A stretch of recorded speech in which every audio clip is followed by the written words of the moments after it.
আসসালামু আলাইকুম রহমতুল্লাহ। বিসমিল্লাহির রহমানির রহিম। আমি আব্দুল হাকিম, গুরুদাসপুর বড়াইগ্রাম নাটোর 4-এর এমপি প্রার্থী।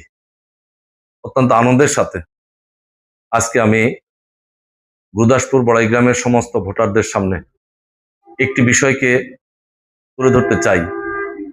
বাংলাদেশের 54 বছরের ইতিহাসে কখনো সরকারি কর্মকর্তা কর্মচারীগণ, আইন শৃঙ্খলায় নিয়োজিত বিভিন্ন পেশার সদস্যগণ, সরকারি প্রাথমিক বিদ্যালয়, সরকারি স্কুল কলেজ, বেসরকারি স্কুল কলেজ মাদ্রাসার শিক্ষক মহোদয়গণ নির্বাচনী দায়িত্বে থাকা অবস্থায় কখনোই ভোট প্রদানের ক্ষেত্রে সুযোগ পায় নাই।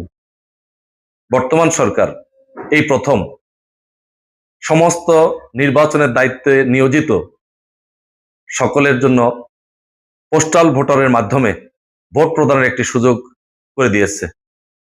আজকের এই সুযোগটা গ্রহণ করার জন্য আমি আমার নাটোর 4 গুরুদাসপুর বড়াইগ্রামের সকল পেশার সকল শ্রেণীর নির্বাচনের দায়িত্বরত সবাইকে আহ্বান করব, পোস্টাল ভোটারের মাধ্যমে রেজিস্ট্রেশন করে আপনি আপনার নাগরিক অধিকার ভোট প্রদানের মাধ্যমে আগামীর বাংলাদেশটাকে গড়ার জন্য সবাই সচেতনভাবে ভূমিকা রাখবেন। আসুন ঐক্যবদ্ধভাবে আমরা বাংলাদেশটাকে গড়ি, আগামীর বাংলাদেশটাকে সুন্দর, কল্যাণকর, জবাবদিহিমূলক বাংলাদেশ গড়ার জন্য সহযোগী হই। ধন্যবাদ সবাইকে। আসসালামু আলাইকুম রহমতুল্লাহ।